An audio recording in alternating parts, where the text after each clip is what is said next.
Hello दोस्तों, आप सभी का स्वागत है एसपीएन क्लासेस में। मैं प्रेम किशोर साग आपका एसपीएन क्लासेस में अच्छे से स्वागत करता हूं। आज हम लेके आए हैं चैप्टर 2 का विलयन। पिछले लेक्चर में आप पढ़ चुके थे। पिछले लेक्चर में आपने क्या देखा था? जितने भी सांद्रता पद थे पिछले लेक्चरों में सांद्रता पद हमने अच्छे से ख़त्म कर लिए थे। अब बचती है हमारी चैप्टर की थ्योरी। वो हम कैसे पढ़ेंगे, किस टाइप से पढ़ेंगे, उसका एक बार में ही हम झलक देख लें।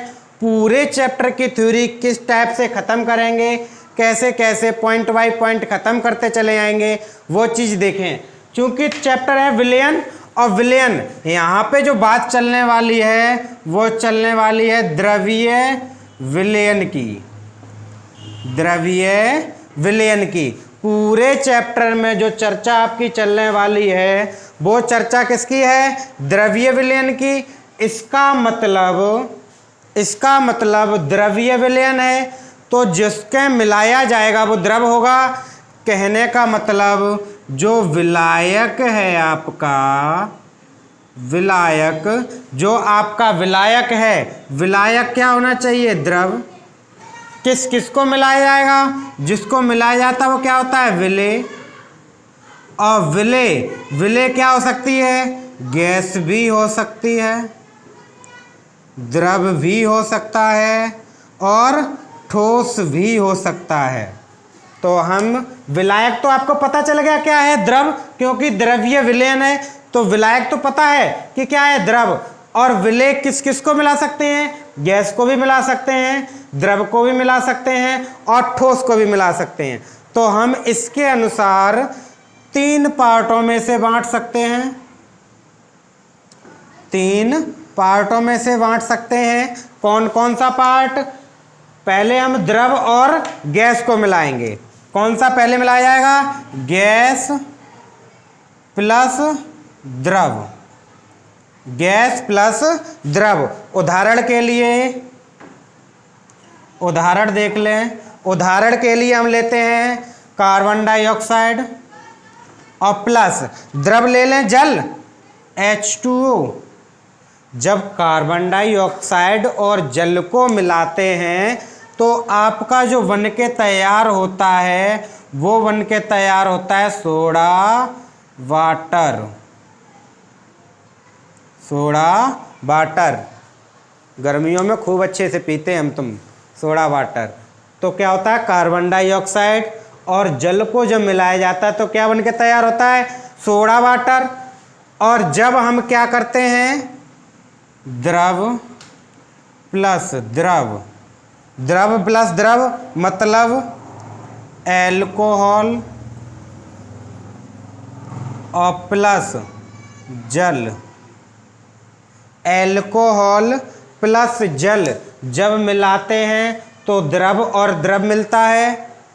शाम को देखना होगा, बेवड़े आराम से बैठ के एल्कोहल और जल को मिलाकर पैक बनाते हैं, तो वहाँ पे द्रव और द्रव का विलयन बनता है, तो द्रवीय विलयन हो गया। गैस और द्रव का विलयन हुआ तो द्रवीय विलयन हुआ। और जब हम ठोस प्लस द्रव, ठोस प्लस द्रव, ठोस मीन्स नमक और द्रव मीन्स जल। ठोस मीन्स नमक NaCl और H2O। यहाँ से एल्कोहल CH3OH और जल H2O। जब इनको मिलाते हैं तो आपका क्या? ठोस और द्रव, तो क्या बनता है? द्रवीय विलयन। आपने 3 कंडीशन पता कर ली द्रवीय विलयन की क्या होती हैं। गैस और द्रव मिलाया जाता है सोडा वाटर, द्रव द्रव मिलाया जाता है तो एल्कोहल और जल, पैक बन के तैयार। उसके बाद ठोस और द्रव को मिलाते हैं, नमक प्लस जल को मिलाते हैं तो एक विलयन बन के तैयार होता है। तीनों क्या हैं? द्रवीय विलयन है। अब हम ये देखेंगे जब ठोस प्लस द्रव होता है तो ये किसके अंतर्गत आता है? जब हम ठोस और द्रव को मिलाते हैं, ठोस और द्रव को मिलाते हैं तो वहाँ पे जो नियम निकलता है वो होता है हेनरी का नियम। हेनरी का नियम। और जब हम द्रव और द्रव को मिलाते हैं, जब हम द्रव और द्रव को मिलाते हैं तो वहाँ पे निकलता है राउल्ट का नियम। इसके अंतर्गत आप पढ़ोगे, राउल्ट के नियम के अंतर्गत आप पढ़ोगे तो वो होगा आदर्श व अनादर्श, आदर्श व अनादर्श विलयन। उसके बाद आप पढ़ोगे विचलन। विचलन 2 टाइप का होगा, धनात्मक विचलन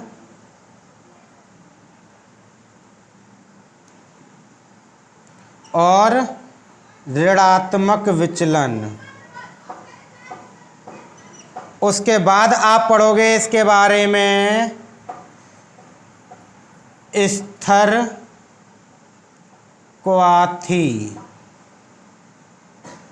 स्थिर क्वाथी। उसके बाद हम आते हैं ठोस प्लस द्रव। ठोस प्लस द्रव के बारे में जब हम पढ़ते हैं तो यहाँ से आपके अणुसंख गुणधर्म, अणुसंख गुणधर्म और अणुसंख गुणधर्म आपके होते हैं 4। नंबर फर्स्ट वाष्प दाब में अवनमन, नंबर सेकंड क्वथनांक में अवनमन, क्वथनांक में अवनमन, नंबर थर्ड हिमांक में, सॉरी क्वथनांक में अवनमन, हाँ सही है, हिमांक में अवनमन। उसके बाद आता है नंबर 4 परासरण दाब। वाष्प दाब में अवनमन, क्वथनांक में उन्नयन, सॉरी उन्नयन। अणुसंख्य गुणधर्म 4 हैं, कौन से हैं? वाष्प दाब में अवनमन, क्वथनांक में उन्नयन, हिमांक में अवनमन, परासरण दाब और सबसे लास्ट में आपका आता है वांट हाफ गुणांक, वांट हाफ गुणांक। तो हम पूरे चैप्टर की थ्योरी स्टेप बाय स्टेप खत्म करेंगे। पहले हम पढ़ेंगे ठोस प्लस द्रव, हेनरी का नियम, फिर हम पढ़ेंगे द्रव प्लस द्रव, राउल्ट का नियम, और राउल्ट के नियम के अंतर्गत आदर्श विलयन, अनादर्श विलयन और विचलन, धनात्मक, ऋणात्मक और स्थिरक्वाथी। उसके बाद हम पढ़ेंगे नमक प्लस जल यानी ठोस प्लस द्रव, और ठोस प्लस द्रव के अंतर्गत आते हैं 4 कौन से होते हैं? वाष्प दाब में अवनमन, क्वथनांक में उन्नयन, हिमांक में अवनमन, परासरण दाब और वांट हाफ गुणांक। क्रम से हम पूरे चैप्टर को अच्छे से मक्खन तरीके से सॉल्व करके चलेंगे और पूरे चैप्टर की थ्योरी अच्छे से ख़त्म कर लेंगे। तो पूरा चैप्टर अच्छे से क्लियर करने के लिए हमारे डेली जो आप वीडियो मिलते रहेंगे वो देखते रहें। आज जो अगला वीडियो मिलेगा उसमें आपको देखने के लिए मिलेगा गैस प्लस द्रव, हेनरी का नियम। हेनरी का नियम कल हम अच्छे से मक्खन तरीके से पढ़ने वाले हैं। सो कल के लिए तैयार रहें। तो हम कल देखते हैं हेनरी का नियम। Thank you.